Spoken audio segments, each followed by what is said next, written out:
Hello, everyone. The demagoguery and flying around for no particularly good reason around the war in Ukraine continues. All of the main points of the situation are the same. This is why I don't understand why we have so many government officials and so many news sources saying, oh, we are so close. Oh, we are just like on the verge, blah, blah, blah. No, we're not. Allow me to recap.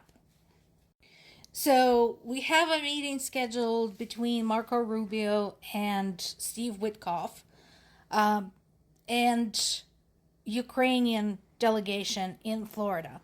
That's supposed to take place today.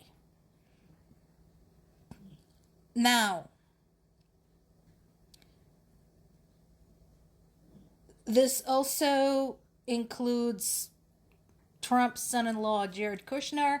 I don't know why, considering he has no qualifications in global diplomacy whatsoever, and this is a complicated situation, so I don't know why he's going to be there and what he can possibly contribute. Now, while all that is taking place, there's also a trip to Moscow planned by Witkoff. And here's the thing. Here's the thing that hasn't changed. Outside of negotiations for POW exchanges that have been happening usually in Turkey, Russian and Ukrainian sides have yet to meet at a negotiating table. Ukrainian government had stated many times that they're ready to talk to the Russian side. But the Russian side had responded that they're not interested in meeting with Ukrainian delegations unless they are there to sign the document of capitulation. This sentiment has been repeated multiple times by Putin himself, by Medvedev, by Foreign Minister Lavrov, and basically by everybody else from Russia who said anything on the subject. So we are constantly going through this cycle where there are some meetings there are some meetings here, but it's usually either Ukraine and someone else or Russia and someone else, but never Ukraine and Russia directly. Also,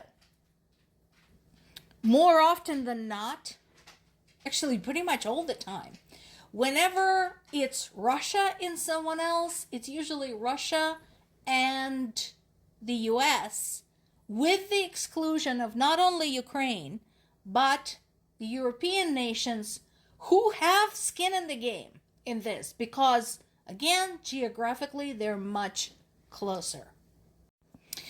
Macron is planning to host Zelensky in Paris, with France once again bringing up the possibility of imposing additional sanctions on Russia to continue weakening Russia's economy. Now, in fairness, as I said in the past, while they have no effect on Putin's decision to continue murdering Ukrainian civilians, it is true that Russian people, regular people, are feeling the pain. Unfortunately, because of the propaganda, because of the information bubble, because of the isolation, Russian people are largely so brainwashed that they are blaming Ukraine for the economic problems that they're having. They're blaming Biden or even Obama for the economic problems they're facing. That is how weird it is. In that way, they're very much like MAGA Republicans. Somebody else is always at fault. They will not look at their own government. They will not look at Putin. Now, as far as they're concerned, he can do no wrong. So, in that respect, sanctions are working. So the economic pain is there, but they're not leading to anything of importance, like overthrow of the government. Once again, I'm not sure why French newspapers are also saying that peace is within reach. Because they're saying if Vladimir Putin abandons his delusional hope of reconstructing the Soviet Empire by first subjugating Ukraine, and they're saying he must accept the ceasefire or accept exposing Russia to new sanctions. Here's the thing, folks. He has not given up the idea. And as I mentioned before, he doesn't want to recreate just the Soviet Union. He wants to recreate the Russian Empire, which means he wants the ownership of Finland. He wants the ownership of the Baltics. He wants the ownership of Poland, parts of Romania, possibly Hungary. So, he hasn't given that up, not even close. And, once again, sanctions are not going to induce him to accept anything, because he is one of those people who is not motivated to stop what he's doing unless there are tangible consequences to him personally. Again, in that respect, he is very much like Donald Trump and a lot of Trump's cabinet. On somewhat more positive news, some progress, Ukraine hit 2 oil tankers that were headed to Russian port through the Black Sea. Again, remember, those are under sanctions. They shouldn't even be showing their noses out there. So, in some way, it is a different stage of attack for Ukraine. And I agree with The Guardian in that respect, that until now, Ukraine has been attacking Russian refineries, but this is different. Hitting the tankers, so this is hitting the product in transit. We talked about the Shadow Fleet, we talked about the tankers. So this is not just hitting the refineries, but it's also hitting the vessels that could get the oil to and from refineries. It's probably less effective because hitting the refineries has a much more long-term and widespread effect. But whatever, you know what, small victories, I'll take it.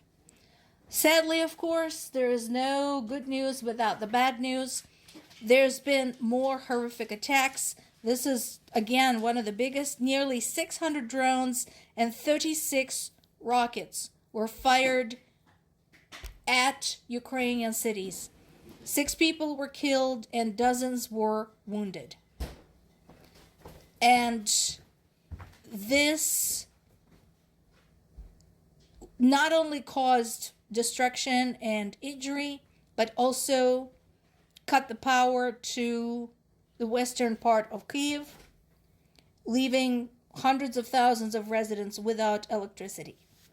So far, the emergency crews were able to restore power to 400,000 households, which is flipping amazing. I mean, our emergency crews are superhuman at this point.